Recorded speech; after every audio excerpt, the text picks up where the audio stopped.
One, two, three. Okay, all right. Okay. Well, we have singer Rayman, we have Rebandan Surya, we have a bunch of people here online. Okay, guys, this is my 13th video podcast, and what I'd like to do today, or maybe this evening, is we'll talk about the petrodollar and the financial system in the world. And actually, in my previous podcast, what I did was I actually spoke about how globalization has changed the nature of diplomacy. And to cut it short, what I proposed was that even though multilateral entities such as companies, Amazon, Facebook, eBay, Reliance, Tata, and all that stuff, all the companies. Even Axis Bank, national banks, and private banks as well, such as Chase and Bank of America, do play a part in this nature of the evolution of diplomacy and globalization. But at the end of the day, I actually pointed out that the nature of diplomacy hasn't changed yet. Why? Because we humans, we still have the same morals and ethics and the similar traits as our ancient people had. So yeah, that was my kind of argument. But anyways, welcome guys. So I'm doing my video podcast live on two cameras. One is in Bigo, which is an app, and one is my YouTube live. So I hope you join me in either one of them, and I'll be very grateful. Okay, so I hope your evening is going well. It's 10:45 p.m. here, 19th March to 2020. I just would like to, apologize for coming a little late. I know some of my viewers did mention to me that it would be better if I come probably around 8:30 to 9. But I kind of had to do a little bit of research, and I went to town today. I was doing some work. Nevertheless, I'm just going to continue on rambling, and hopefully you will enjoy my podcast. So, guys, what I do usually is I do a podcast, a video podcast, pretty much any topic, okay, on any topic, and you can comment, you can write your own views, and we can debate about it. And if you agree with me, that's fine. If you don't agree with me as well, that's fine. But as long as we come to a solution, I think that'll be the best strategy, to be honest. Okay, all right. So I think we already have about 80 viewers, 80 plus viewers, I think, and we're just past a couple of minutes already, so that's a good start. Okay. Okay, actually, so what I wanted to talk about today, okay, and guys, please feel free, okay, to write in your comments and questions, and I'll be most happy to talk to you about. And you can always come live as well. You can come on the telephone, or you can come on the video as well, and we can chat. Okay. So I'm just surprised by what's happening in the Middle East for the past couple of decades. So guys, we have a question here from Preet Boy here. It says, what your time life, bro? So basically, to paraphrase his question, he's saying, what's your time for life video?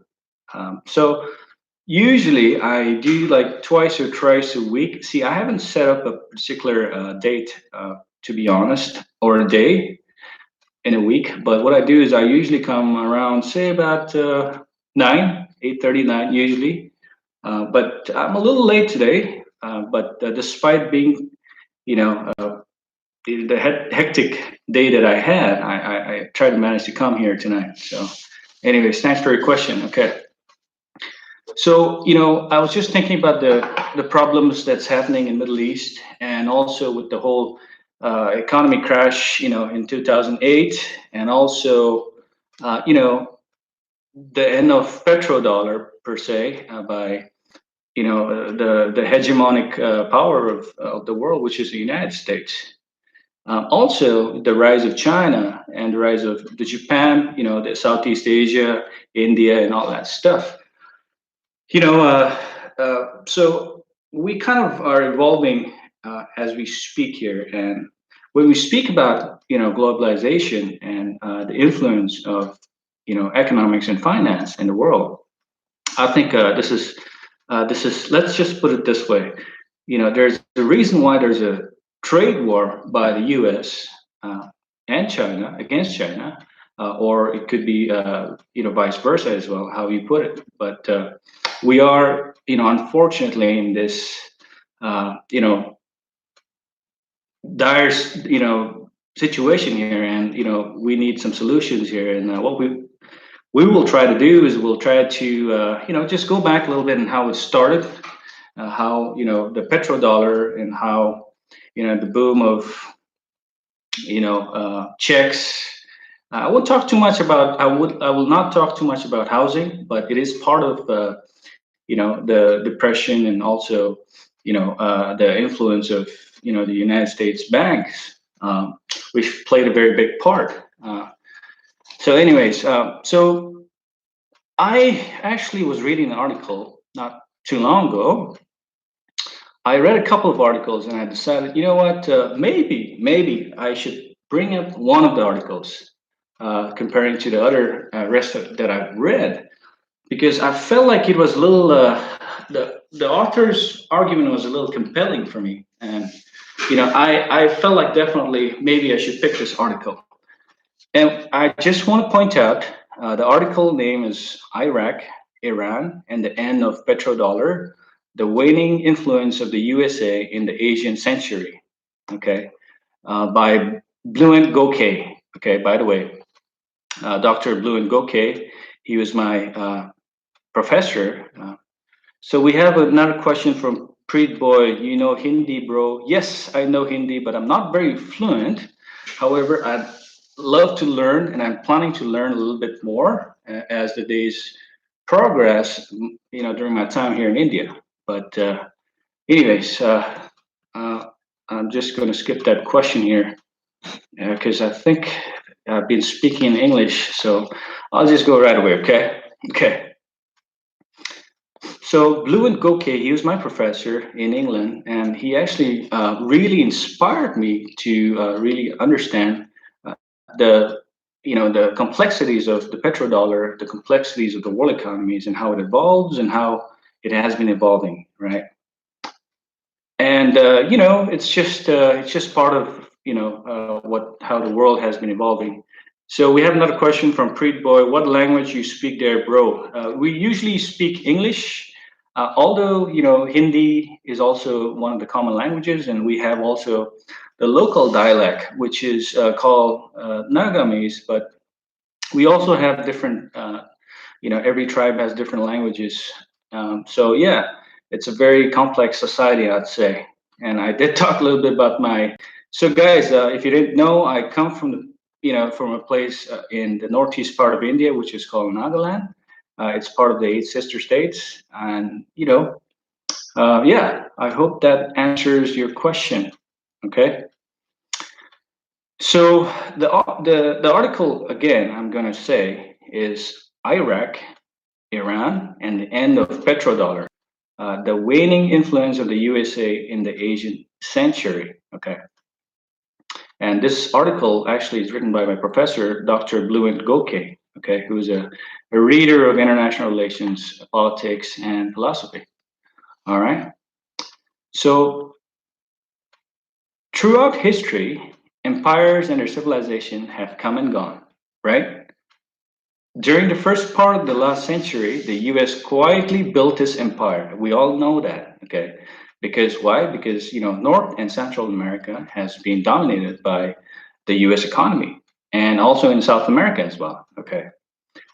Soon after the Second World War, right, the US worked to maximize the advantages it gained and the power it assumed. between 1943 to 1945 from its victory over Germany and Japan. And as a consequence, the massive Soviet casualties and the large British debt and financial burden caused by the war. So, uh, so again, the same person here, Preet Boy, your professor, bro. Yes, I'm not exactly a professor, but thank you very much. It's just like I said, it's just a video podcast, and it's just, I just want to say what I feel is important and interesting, and maybe you can always ask me questions. Okay, so after Japan war, U.S. Japan war, after U.S. and Germany war, so the U.S. was the dominant force here, especially economic force as well. Okay. Guys, we have another question here from Kulu Mulu. Do you have a license to practice in the court? Actually, Kulu Mulu, I don't really have one. Why? Because I did not do my LLB, or neither did I do any of the national law subjects. So I primarily did diplomatic studies in England. So I think that speaks in itself. Okay. But thank you for your question here. So the USA assumed that leading the role in the Western world, okay, by one hand, okay, containing the Soviet Union and preventing the spread of communist revolution beyond the borders of the Soviet bloc. And on the other hand, ensuring uncontested American supremacy within the Western world. So basically, after all the wars,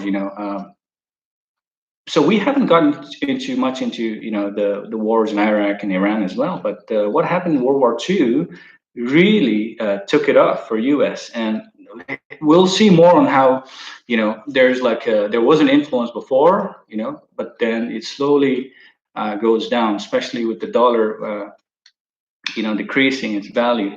We have another question from Mulu. Okay, guys, here's the question here. The last time when we had a word, you said you study international law, if I'm not mistaken. Yes, Kulumulu, I did study international law.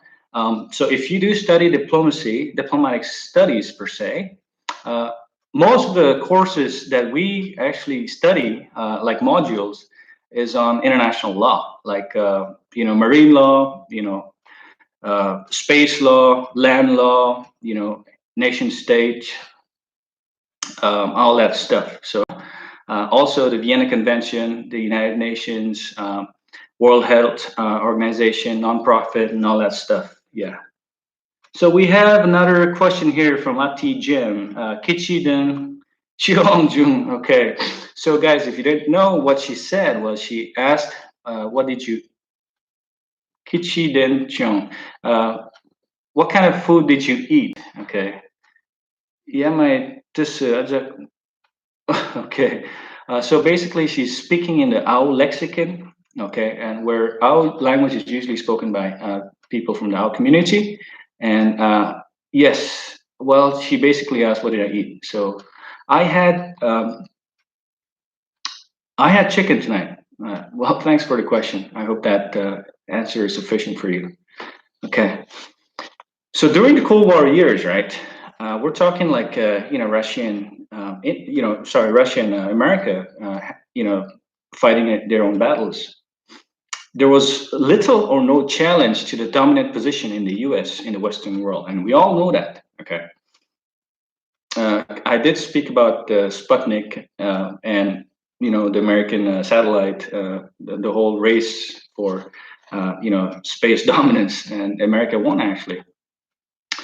Okay, another question from Kulumulu. Okay, sorry. I have a question on UNO.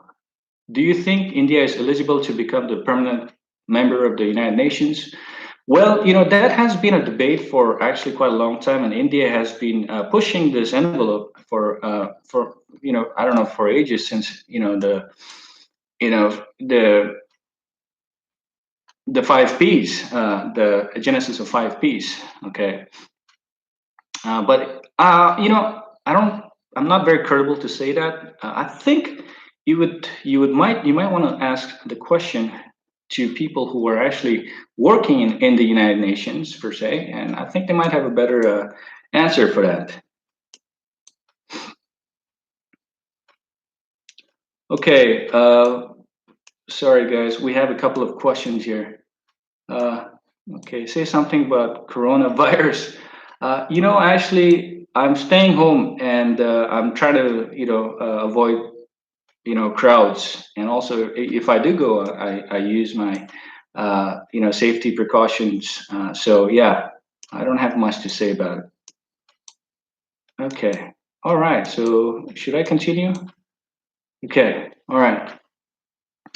Okay. So we have about more than 160 plus viewers now. Well, thank you very much. This is all in Bigo. Okay. And by the way, it's also live on YouTube. So hopefully, if you would like to, listen to my podcast every time, you miss this, you can follow my link. It's already attached in the Bigo account. So what you can do is you can click on my profile, and what you can do is you can click on that YouTube account, and it'll direct you to my YouTube channel there. So hopefully you'll watch it and comment and Okay, so here's another question here. As a layman, as a citizen of India, what is your opinion?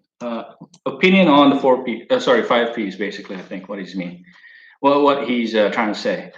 So, from my opinion, okay, one thing that India has done very brashly, okay, in these past couple of days, okay.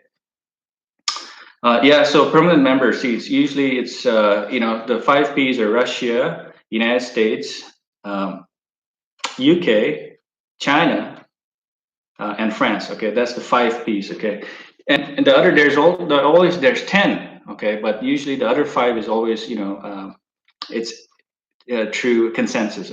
Okay, true voting, by the way.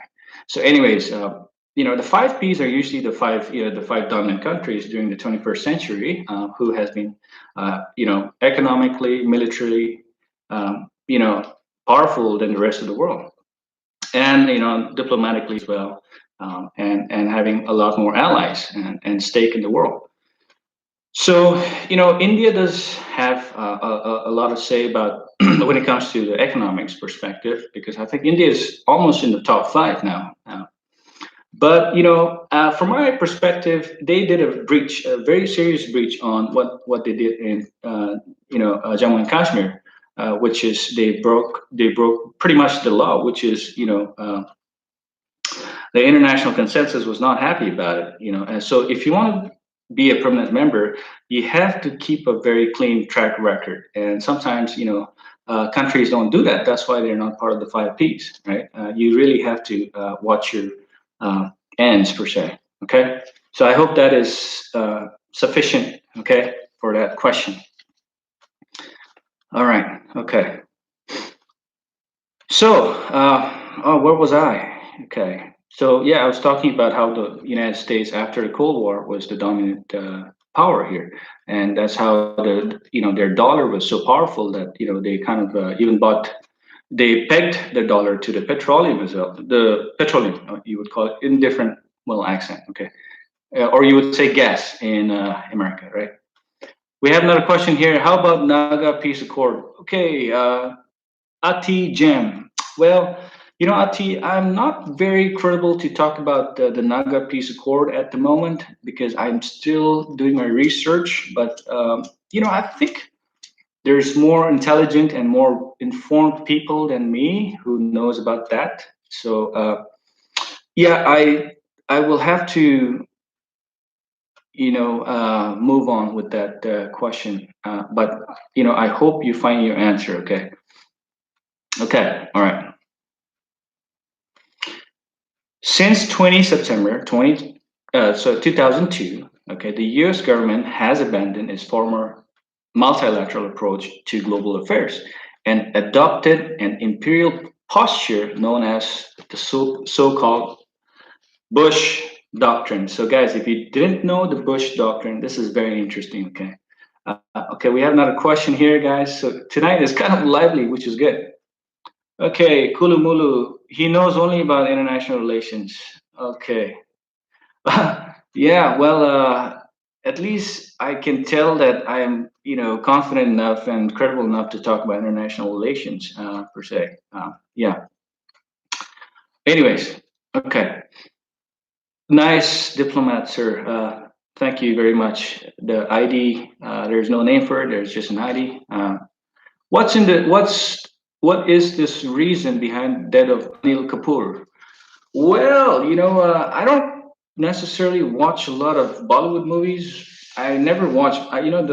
The only Bollywood movie that I've watched is Kuch Kuch Hota Hai. So, I don't think I'm credible enough to answer that question. But thank you for your question. Although if you ask about the debt of certain, public figures, I would definitely point out that Shashi Tharoor's death of his wife is a very controversial issue here.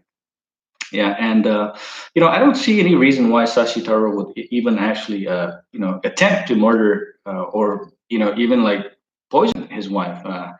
It's insane what the media does to people like Shashi Tharoor, who's trying to change India.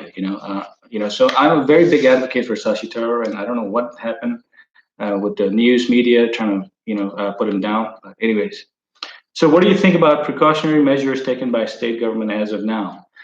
So, by the way, what kind of precautions are we talking about? I presume you're talking about coronavirus. Okay. Okay, COVID. Yes, COVID-19.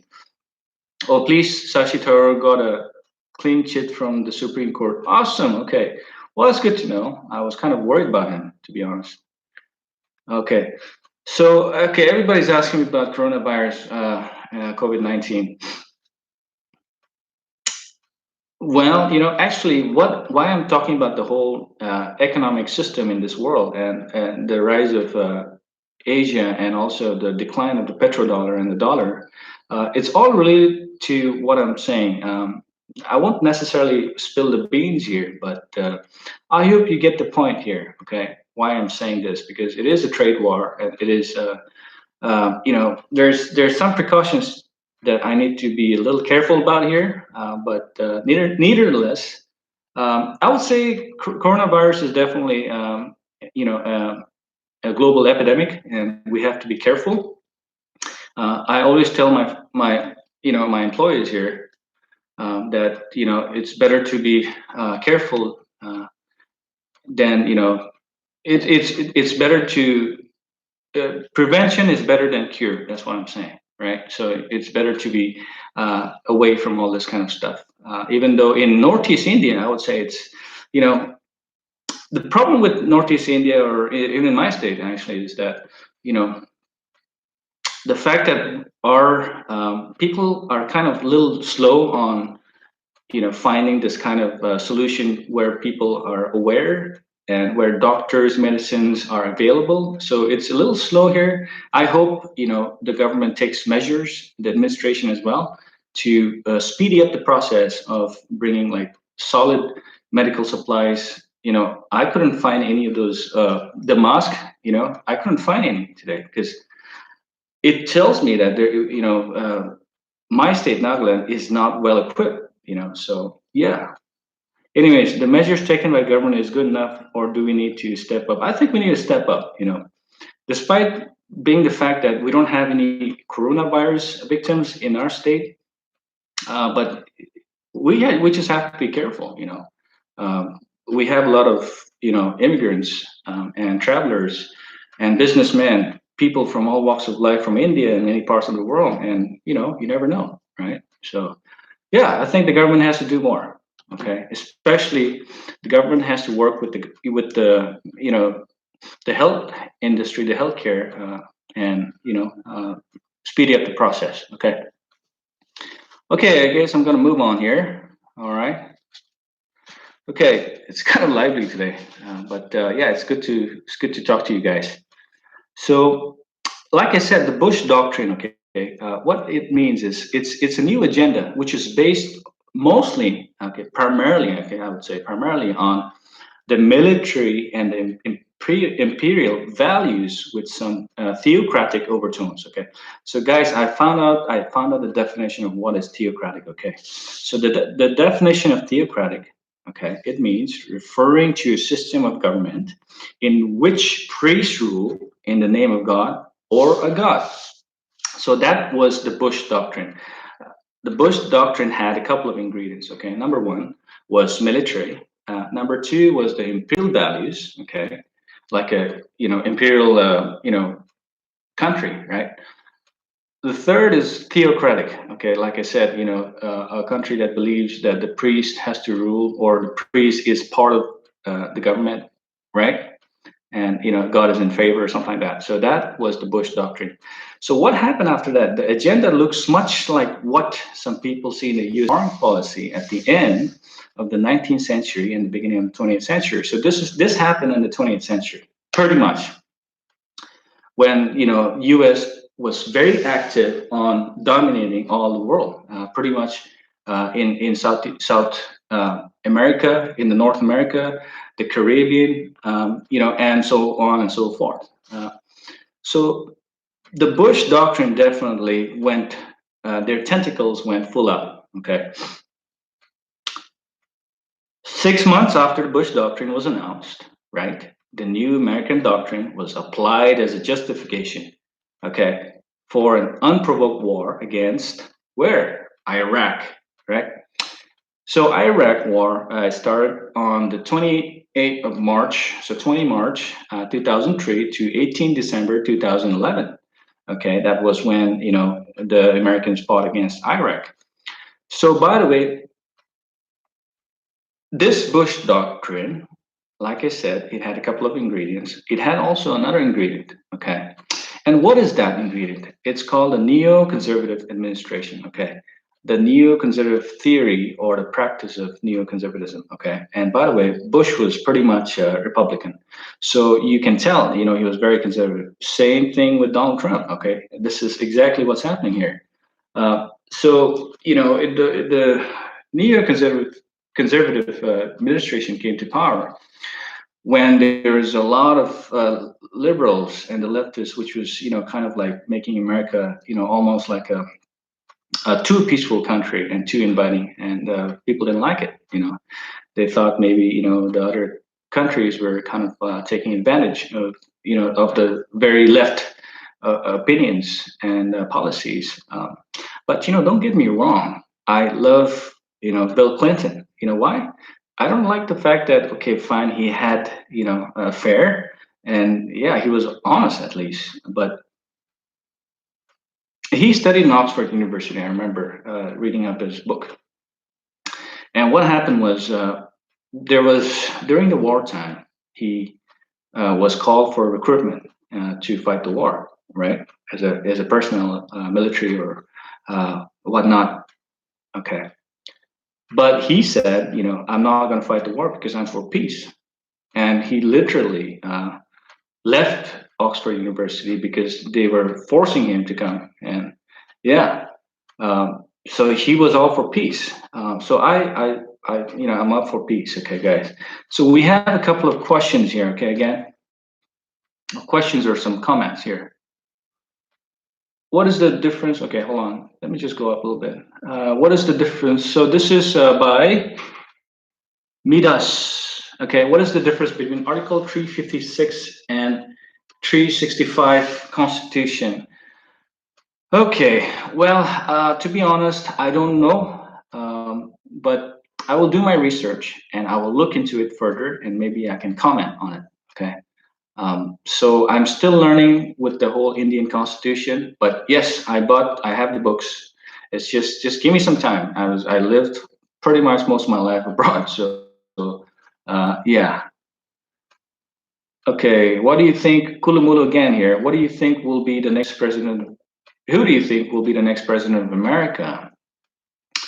Well, yeah, it's hard to say. It's really hard to say, and I don't know about the prediction here.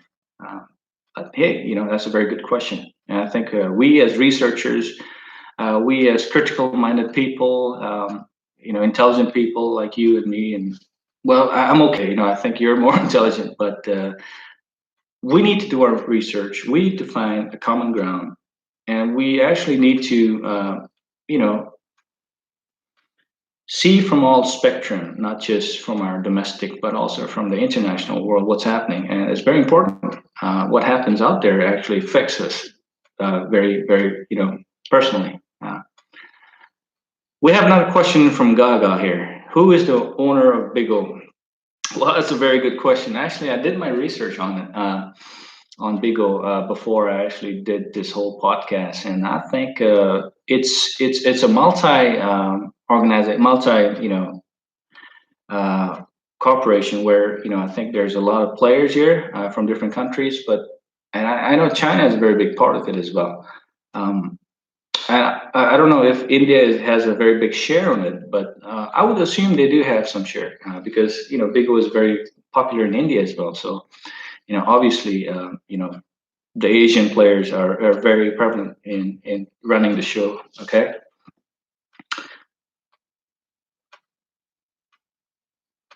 so the whole 20th century, U.S. was actively dominating all the countries. Okay, okay, and 6 months after Bush doctrine, like the Bush doctrine I was talking to you about, what happened was, they pressed on with this whole neoconservative narrative, and in the whole system of their administration, and they said, what we're going to do is we're going to dominate pretty much now, even in the Middle East. So they toppled Saddam Hussein's regime, okay, without the consensus and the support of the United Nations, and in the face of a strong opposition from traditional U.S. allies. So pretty much it was like, okay, I'm the boss here. I don't want to listen to UN. I don't want to listen to any of my allies. I'm going for it. Okay, that's what happened. Okay, we have a couple of comments here. Cousin Bina, what's that? Okay. Who is the owner of Big O? Okay, we've already answered that. And Kulumulu here. Do you prefer monarchy from form of government or a democratic form of government? Well, that's a good question. I prefer democratic, actually. Okay. Kulumulu, since you have studied in England, you may have some opinions on it. Yeah, I think the monarchy system is also, going in a downward spiral because I think the Queen doesn't have pretty much a lot of power per se. Although it does have like a political influence, but not necessarily when it comes to policy making and the nuts and bolts of any administration per se. But hey, that's just my point of view. I'm pretty sure there's a lot of people who are very staunch advocate for monarchy. Okay, which I don't. I'm okay with it. As long as there's solutions in the table here. Okay, we have another question from Ati Jam. Sir, what's your good name apart from your pet name? Okay, it's not my pet's name, but yeah, it's my nickname. I have a couple of pets. I have cats and I have a couple of dogs as well. If you do Google my YouTube, you will actually find me. It's everything is there. So yeah, but you can call me June. Okay, all right, for now. June's podcast. Okay, I'm gonna move on. All right. So Saddam Hussein was toppled. Okay, the regime change in Baghdad was not an isolated event, but only an opening salvo in much broader neo-conservative agenda. So the whole, toppling of Saddam Hussein was also the neo-conservative agenda, which was started from the Bush doctrine. Okay. So this agenda seeks to reshape American hegemonic practices according to the old imperial doctrines, but with new post-colonial political and military tools.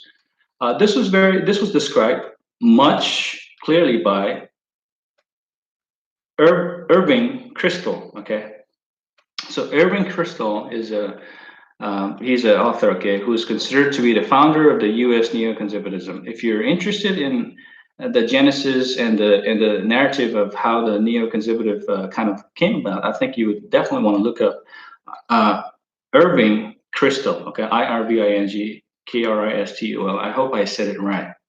But he says, I quote, okay, it would be natural for the United States to play a far more dominant role in the world affairs to command and to give orders as to what is to be done. People need that, unquote. Okay. Okay, guys, we have some questions here, guys. I try to follow up with the questions here. Okay, one of the reasons why I'm here is because my viewer is here. So yeah, I'll try not to let you down.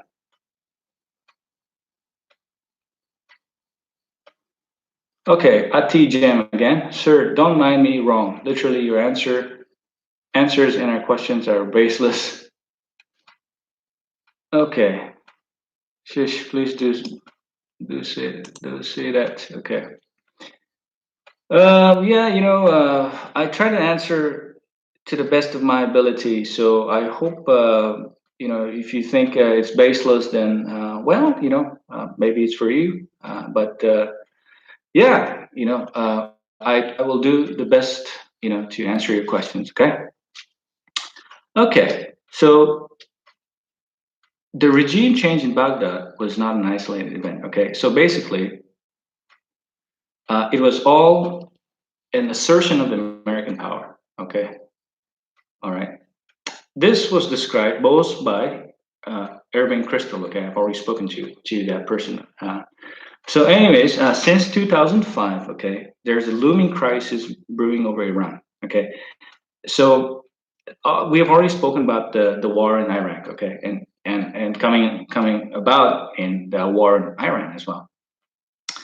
So actually, the whole Bush doctrine, what it did, okay, the whole conservative, neoconservative theory here, or the practical influence of their administration was that now they used these media, they used all sorts of administration tools, the intelligence bureau, the CIA, FBI, and the Fed reserves, the Federal Reserve, and the banks, and pretty much the media, all the media houses in America, they use this as a tool to use their platform as a way of saying to the world, like, look, we Americans, after all the wars that we've fought, we've won. We are the dominating power. So that's where the money comes here as well. Okay. So, for example, we have the Iran threat as well. Okay, the portraits, guys. I'm not an anti-American, neither am I an anti-West. Okay, but what I'm saying is I'm talking facts here, and I'm citing people. And sometimes I do have a couple of narrative per se from my point of view, but yeah, mostly I would say 90% is usually I cite people from my research. So I hope that gets to you. Okay. So they use the Iran threat similar to how they used the North Korean threat as well. Okay. The whole nuclear thing recently. So that was kind of their approach. Okay. So these kind of approaches they were pretty much to justify a military operation against Iran or against North Korea per se, and nowadays we have China as well. But anyways, the neoconservative rulers of the U.S. have started a demonetization campaign against this country, presenting the latest incarnation of American enemy. In much the same way Saddam Hussein was in the run-up of the invasion of Iraq. Okay, so